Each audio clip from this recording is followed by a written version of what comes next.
Meaning of federal government. Federal government.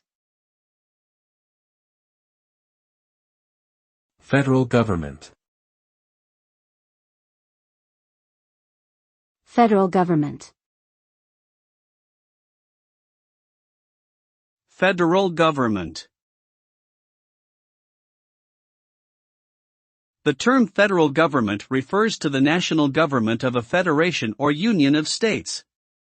In such a system, power is shared between the central government and the individual states or provinces. The federal government has authority over matters that affect the entire country, such as national defense and foreign policy, while the states have some autonomy in areas such as education and public health.